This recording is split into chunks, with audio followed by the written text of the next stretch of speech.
بسم اللہ الرحمن الرحیم بسم اللہ الرحمن الرحیم۔ سبق نمبر 38 نفحۃ العرب۔ عزیز طلبہ کرام، آج کے سبق میں ہم محبت العلم یعنی علم کی محبت اور علم سے لگاؤ یہ عنوان پڑھیں گے۔ محبت العلم کان ابن الاسیر مجد الدین ابو السعادات صاحب جامع الاصول والنہایت فی غریب الحدیث من اکابر الرؤساء محظیا عند الملوک وتولى لهم المناصب الجلیلة فعرض له مرض کف یدیہ ورجلیہ فانقطع فی منزلہ وترك المناصب والاختلاط بالناس وكان الرؤساء يغشونه في منزله فحضر إليه بعض الأطباء والتزم بعلاجه فلما طببه وقارب البرء وأشرف على الصحة دفع للطبيب شيئا من الذهب وقال امزل سبيلك فلامه أصحابه على ذلك وقالوا هلا أبقيته إلى حصول الشفاء فقال لهم إنني متى عوفيت طلبت المناصب ودخلت فيها وكلفت قبولها وأما ما دمت على هذه الحالة فإني لا أصلح لذلك فأصرف أوقاتي في تكميل نفسي ومطالعة كتب العلم ولا أدخل معهم فيما يغضب الله ويرزيهم والرزق لا بد منه فاختار رحمه الله عطلة جسمه ليحصل له بذلك الإقامة على العطلة من المناصب وفي تلك المدة ألف كتاب جامع الأصول والنهاية وغيرها من الكتب المفيدة وغيرهما من الكتب المفيدة۔ محبت العلم، علم سے لگاؤ، علم کی محبت۔ کان ابن اسیر مجد الدین ابو السعادات، ابن الاسیر مجد الدین ابو السعادات جامع الاصول والنہایہ جو کہ غریب الحدیث میں ہے، من اکابر الرؤساء بڑے متمول لوگوں میں سے تھے، محظیا عند الملوک بادشاہوں کے ہاں آپ کی بڑی حیثیت تھی، وتولى لهم المناصب الجلیلۃ اور انہی کی وجہ سے اعلیٰ عہدوں پر فائز ہوئے، فعرض له مرض کف یدیہ ورجلیہ پھر آپ کو ایسی بیماری لاحق ہو گئی جس نے آپ کے ہاتھ اور پاؤں کو روک دیا، یعنی عمل کرنے سے روک دیا، فانقطع فی منزلہ چنانچہ آپ اپنے گھر میں ہی کنارہ کش ہو گئے، عزلت گزیں ہو گئے، وَتَرَكَ الْمَنَاصِبَ وَالْإِخْتِلَاطَ بِالنَّاسِ تمام عہدوں اور لوگوں سے ملنا جلنا چھوڑ دیا، وَكَانَ الرُّؤَسَاءُ يَغْشُونَهُ فِي مَنْزِلِهِ پھر بھی رؤساء اور مالدار لوگ ان کے گھر جاتے رہتے تھے، فَحَضَرَ إِلَيْهِ بَعْضُ الْأَطِبَّاءِ تو ایک طبیب ان کے پاس آئے، وَالْتَزَمَ بِعِلَاجِهِ اور پابندی سے ان کا علاج شروع کیا، فلما طببہ تو جب اس نے آپ کا علاج کیا، وقارب البرء اور آپ شفا یابی کے قریب ہو گئے، واشرف علی الصحۃ اور صحت بحال ہونے لگی، دفع للطبیب شیئا من الذهب تو طبیب کو کچھ سونا دیا، وقال اور کہا امضی سبیلک آپ اپنا راستہ لیجئے، فلامہ اصحابہ علی ذلک تو آپ کے احباب نے، آپ کے دوستوں نے آپ کو ملامت کی، وقالوا اور کہا هلا ابقیتہ الی حصول الشفاء آپ نے اسے صحت یابی کے حصول تک کیوں نہیں رہنے دیا؟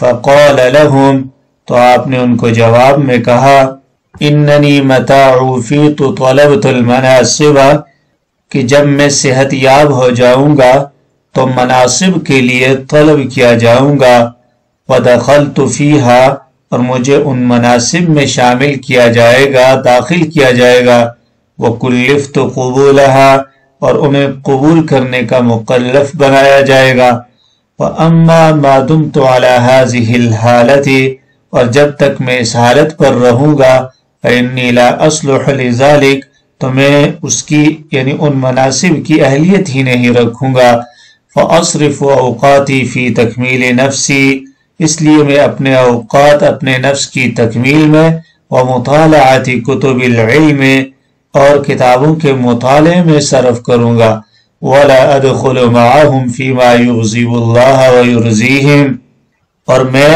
ان کے ساتھ ان چیزوں میں شریک نہیں ہوں گا جو اللہ کی ناراضگی اور ان کی رضامندی کا سبب بنے، وَالرِّزْقُ لَا بُدَّ مِنْهُ، اور روزی کا ملنا تو ضروری ہے، رزق کے بغیر چارہ کار نہیں ہے، فاختار رحمہ اللہ عطلۃ جسمہ، چنانچہ ابن اسیر رحمہ اللہ نے اپنے جسم کی بیکاری کو ترجیح دی، اپنے جسم کی بیکاری کو اختیار کیا، لِيَحْصُلَ لَهُ بِذَلِكَ الْإِقَامَةُ عَلَى الْعُطْلَةِ مِنَ الْمَنَاصِبِ، تاکہ اس کے ذریعے سے انہیں عہدوں سے برطرف رہنے پر یکسوئی حاصل ہو، وفی تلک المدت الف کتاب جامع الاصول والنہایہ، اور اس مدت میں انہوں نے جامع الاصول اور النہایہ وغیرہما من الکتب المفیدہ، اور ان دونوں کے علاوہ دیگر مفید کتابیں تصنیف کی،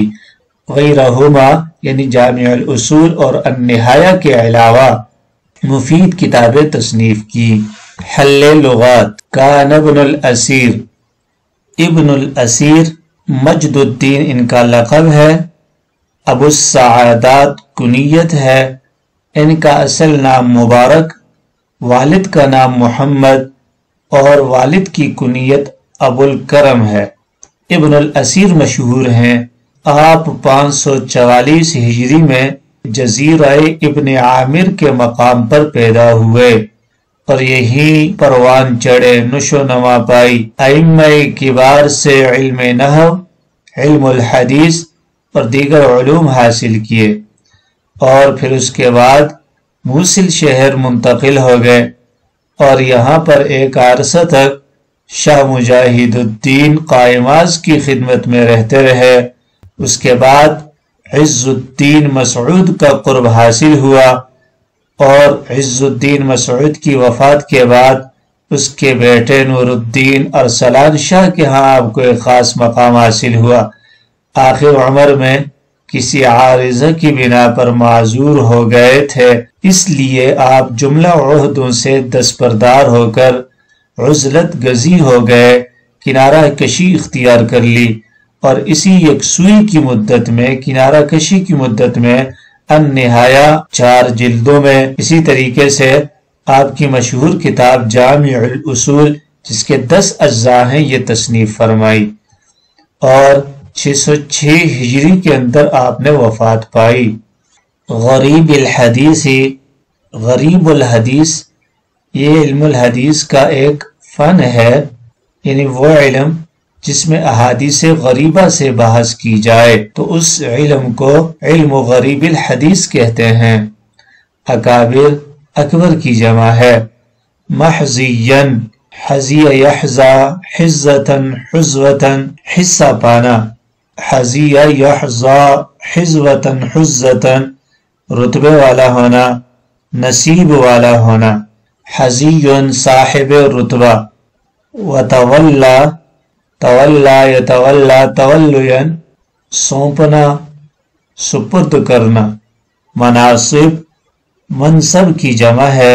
مرتبہ عہدہ، فعرض له مرض، عرض لأحد شیء یعرض عرضا، کسی کو کوئی چیز پیش آنا۔ کف یدیہ، کف یکف کفن عن الامر باز رہنا اور باز رکھنا. کفن ہتھیلی کو بھی کہتے ہیں، اس کی جمع اکفن آتی ہے. اور کف بصرہ اندھا ہونا، مکفوف اندھا اور اس کی جمع مکافیف آتی ہے.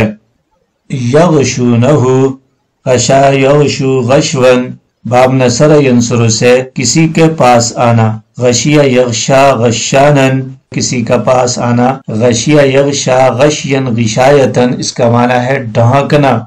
اور المرء صلہ ہو تو پھر معنی ہوگا جمع کرنا. غشوتن غشاوتن پردہ. اور غاشیہ دل کا پردہ، قیامت کو بھی غاشیہ کہتے ہیں. الاطباء اطباء طبیب کی جمع ہے. معالج. والتزم بعلاجہ التزم بشیء یلتزم التزاما باب افتعال سے کسی چیز کو لازم پکڑنا. طببہ طبب یطبب تطبیبا علاج کرنا. البرء برئ من المرض یبرأ برئا تندرست ہونا، بیماری سے شفا پانا. البرء من المرض صلہ ہو چنگا ہونا. اور براءتن نجات پانا، اسی طریقے سے تہمت سے پاک ہونا. صفت کا صیغہ بریون اور باری کا معنی پیدا کرنے والا. اشرف یشرف اشرافا باب افعال سے کسی چیز کے قریب ہونا. امزی مزا یمزی مزون مزین باب ضربہ اور نصر دونوں سے استعمال ہوتا ہے. اس کا معنی ہے گزرنا. حلا یہ کلمہ تخزیز و تندیم ہے. حل اور لا سے مرکب ہے. ماضی پر داخل ہو تو ترک فعل پر ملامت کے لیے ہوتا ہے. جیسے حلا آمنتا تو ایمان کیوں نہیں لایا. اگر ماضی پر داخل ہو تو ترک فعل پر تنبیہ کے لیے آتا ہے. اور اگر مضارع پر داخل ہو تو ترغیب کے لیے آتا ہے. جیسے حلا اکلتا تم نے کیوں نہیں کھایا. اسی طریقے سے مضارع پر داخل ہو تو ترغیب کے لیے آتا ہے. جیسے حلا تأکل تم کھاتے کیوں نہیں ہو. یا حلا تؤمنو تم ایمان کیوں نہیں لاتے ہو، یعنی تمہیں کھانا چاہیے، ایمان لانا چاہیے. عوفیتا عافا یعافی معافاتن صحت مند ہونا، عافیت میں ہونا. کلفت کلف یکلف تکلیفا مکلف بنانا. عطلتن بیکاری. عطل یعطل عطلا خالی ہونا.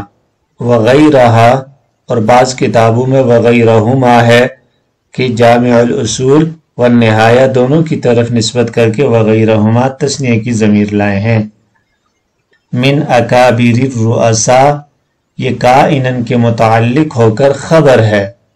محضیًا عند الملوک یہ خبر ثانی ہے. وَأَمَّا مَا دُمْتُ عَلَى هَذِهِ الْحَالَةِ یہ شرط ہے. اور فَإِنِّي لَا أَصْلُحُ لِذَلِكَ جزا ہے. محبت العلم اس سبق کے اندر ابن الاسیر مجد الدین رحمہ اللہ کے حوالے سے بیان کیا گیا ہے کہ ابن الاسیر مجد الدین کا شمار بہت بڑے مصنفین میں ہوتا تھا، اور انہیں نہ صرف علمی جلالت و وقار حاصل تھا بلکہ دنیاوی اعتبار سے بھی وہ جلیل القدر اور بڑے باوقار اور امیر اور رؤساء میں سے تھے، یعنی صاحب حیثیت آدمی تھے. اور یہی وجہ تھی کہ وہ بڑے بڑے مناصب پہ اعلیٰ عہدوں پر فائز ہوئے، لیکن آخرکار کسی بیماری نے آ کر آپ کو گھیر لیا. اس بیماری کی وجہ سے عہدوں سے آپ کنارہ کش ہو گئے، اور آپ نے اپنے آپ کو مکمل صحت یاب محض اس وجہ سے نہیں ہونے دیا کہ اگر صحت مند ہو جاؤں گا تو پھر سے مجبور کیا جائے گا عہدے قبول کرنے پر، اور یوں مجبوراً عہدے قبول کرنے پڑیں گے، اور اس کی وجہ سے اپنے نفس کی اصلاح کا موقع نہیں ملے گا، کتابوں کے مطالعے کا موقع نہیں ملے گا، اور ان عہدوں کے ہوتے ہوئے ایسے ایسے کام کروں گا جن سے اللہ کریم ناراض ہوں گے اور لوگ خوش ہوں گے. باقی رزق تو اللہ نے دینا ہی ہر حال میں، اس لیے ابن الاسیر رحمہ اللہ فرماتے ہیں کہ میں نے مکمل صحت یابی اس لیے قبول نہ کی تاکہ میں یوں ہی رہوں اور عہدوں سے چھٹکارا، مناصب سے چھٹکارا مل جائے، لہٰذا میں اپنے اوقات کو اپنے نفس کی تکمیل میں صرف کروں اور اسی طریقے سے کتابوں کا مطالعہ کروں۔ چنانچہ یہی وجہ تھی کہ ان اوقات کے اندر آپ لوگوں سے الگ تھلگ رہے اور اس دوران کئی کتابیں آپ نے تصنیف کی، جیسا کہ شروع میں بھی آ گیا ہے کہ جامع الاصول کے 10 اجزاء ہیں، النہایہ کی 4 جلدیں ہیں، اور اس کے علاوہ بہت ساری کتابیں انہوں نے لکھی ہیں اور بہت نام کمایا۔ یہ صرف اس وجہ سے کہ آپ دنیاوی عہدوں اور مناصب سے چھٹکارا پا کر صرف علم کے اندر اپنے آپ کو کھپا دیا، یکسوئی کے ساتھ التزام کے ساتھ علم کے حصول میں لگ گئے اور اپنے نفس کی تکمیل میں لگ گئے۔